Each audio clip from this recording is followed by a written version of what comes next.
ejo ku munsi wa gatanu umukuru wa The Congo River Alliance AFC Colonel Nanga yatangaje ko bafashe Bukavu ndetse ko bazokomeza urugamba bavuga ko ari ugo kubohora abanyekongo. Mu gihe ihuriro AFC ribarizwamwo na M23 bakomeza kwigarurira ibice bitari bike by'igihugu ca Kongo ku muvuduko udasanzwe, isi yose ihanze amaso igisirikare cy'u Rwanda bavuga ko aribo bariko barakora ibi bikorwa byo kwigarurira Kongo intara ku yindi. Muri intambara twumva cyane Colonel Nanga, umugabo yahoze ari somambiki wa President Felix Tshisekedi, ndetse kabaro yararongoye umugujeje gutegura amatora seni guhera mu mwaka wa 2015, ariko akaza kutumvikana na patro wiwe mu mwaka wa 2023. Tshisekedi na Nanga baracanyemwo, ndetse Nanga ashinga ikiroberi ciwe The Congo River Alliance AFC muri Kigarama mu mwaka wa 2023. Muri iyi video tubanze twihoze Nanga na AFC yiwe, ahubwo tugaruke ku mugabo avugwa gake ariko akaba karuhariwe mu gutegura urugamba no gutega imitego bahanganye ku buryo bw'uko bigorana cyane kwivana mu mutego yateze. Uyu mugabo niga kuzomubona mu itangazamakuru aratangaje kuko nuzona mutora kuri internet, nta WhatsApp agira, nta Facebook, nta Instagram, nta Twitter, nta na kimwe. Abandi bamaze umwanya munini wabo bari mu mashuri, uyu mugabo ubuzima bwiwe nka bwose yabumaze mu ishamba. Ntiyabonye umwanya wo kwiga ngo amenye gusoma no kwandika cyangwa ngo amenye igifaransa cyangwa icongereza, ibintu byatumye ataronka amapete yipfuza, bigatuma atanubaha amategeko yahabwa n'abamukurira. Wamenye wote ko turavuga ni General Sultani Makenga, the M23 Operational Commander. Kwinjira mu mateka y'ubuzima bw'uyu mugabo ni nko kwinjira mu ishamba ry'umuzimagiza rirangwa n'urwamo rw'amasasu n'ibicurika bimena amatwi.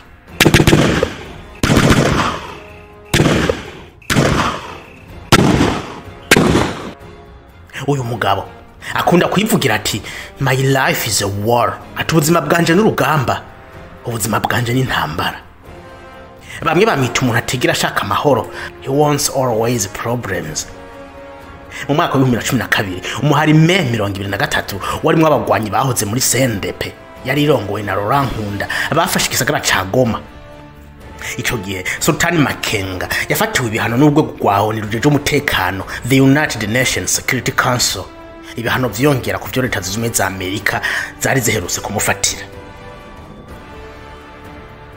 Uyu mugabo yagizwe ibyaha by'intambara, gukoresha abana mu kubinjiza mu kiroberi ku nguvu, gufata abakenyezi ku nguvu, kwica abasivile n'ibindi byaha by'agahomerabunwa yakoreye muri aka karere k'ubuseruko bw'igihugu ca Kongo kuzuyemwe amatona adaharurika y'ubutare bwa Colta.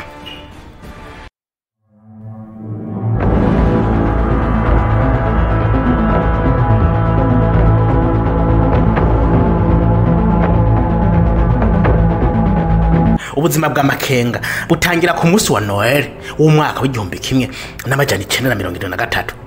Ahari muri Rucuri muri Kivu y'uburaruko. Abavyeyi biwe bamujanye kwishura kugira yiga minuze azoteza imbere umuryango. Ariko Makenga ku myaka 17 yavuye mu ishuri ajabuka mu gihugu cy'u Rwanda, yinjira mu kiroberi Front Patriotique Rwanda FPR. Ico gihe FPR yari ifise intumbero yo kugwanira ubwoko bw'abatutsi bavuga ko bwakumiriwe n'ubutegetsi bw'abahutu. Nkuko twabigarutse ko mu yandi ma video yaheze, FPR yipfuza ko abatutsi bahunze kuva kera botahuka mu gihugu c'amavukiro, nabo bakava mu buhungiro bari bamaze imyaka irenga 30. Makenga yagwaniye FPR gushika mu mwaka wa 1994, ndetse bamaze gufata igihugu yinjijwe mu gisirikare cy'u Rwanda afise ipete rya sergeant. Ariko nubwo yari inkerebutse ku rugamba, kutagira amashure, kutamenya ururimi na rumwe rw'amahanga byamubereye intambamye muri kariyere ye y'igisirikare. Mu mwaka wa 1997 Makenga yari mu bakomando batembagaje ubutegetsi bwa Mobutu Sese Seko, urugamba rwari rufashwe mu mugongo n'abasirikare b'u Rwanda. Mobutu amaze kwirukanwa ku butegetsi, bahashize Laurent Desire Kabila ababaye perezida agira gatatu wa Republika Iharanira Demokarasi ya Kongo. Kuva ico gihe Makenga yatangiye gusuzugura amategeko y'abamukurira ndetse agarariza itegeko ryari ko rimuhamagaza gusubira mu gihugu c'u Rwanda. Inyuma yo kugambararira abakuru yahavuye ahagarikwa apfunga iwawa imyaka itari mike.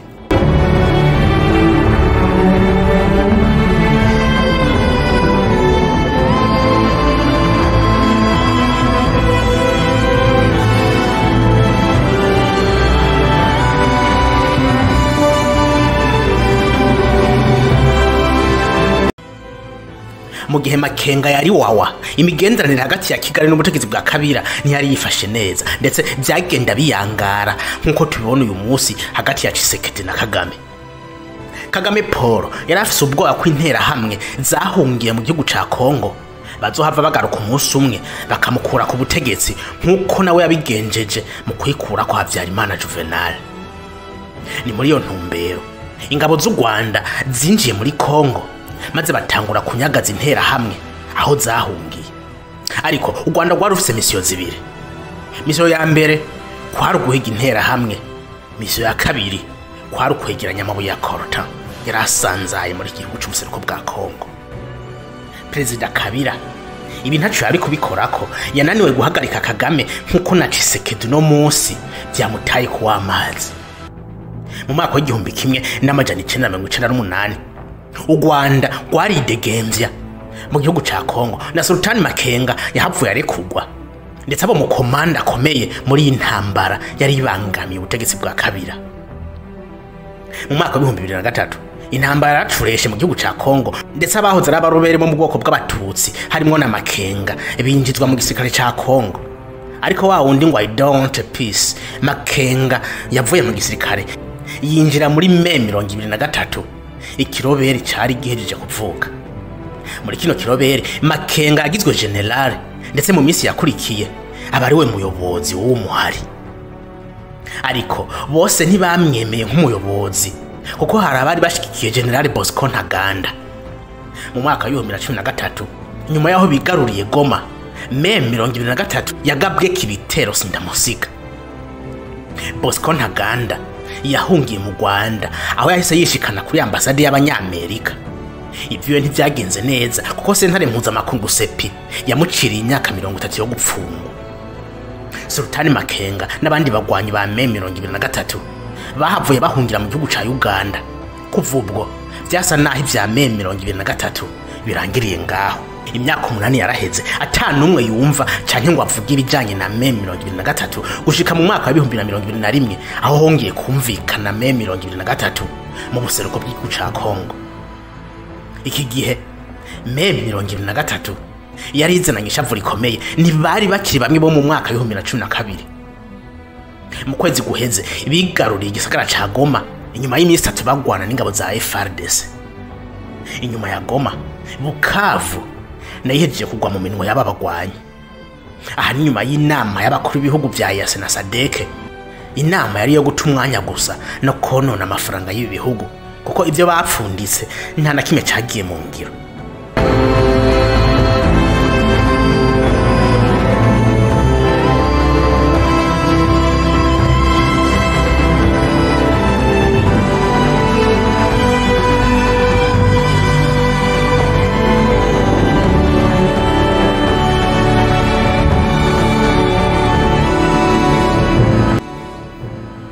Inyuma ya Bukavu biragenda gute? Nta ubizi, ariko ikigaragara nuko aba bagwanyi ba Mei 2023 biteguye gukuraho ubutegetsi bwa Tshisekedi. Sultan Makenga avuga ati nubwo abantu bibwira ko ntashaka amahoro, nanje ndi umuntu mfise umutima kandi mfise n'umuryango. Atariko niteguye kugwanira abana banje batatu kugira baze bakuriye mu gihugu ciza gitandukanye n'iki tubona no munsi.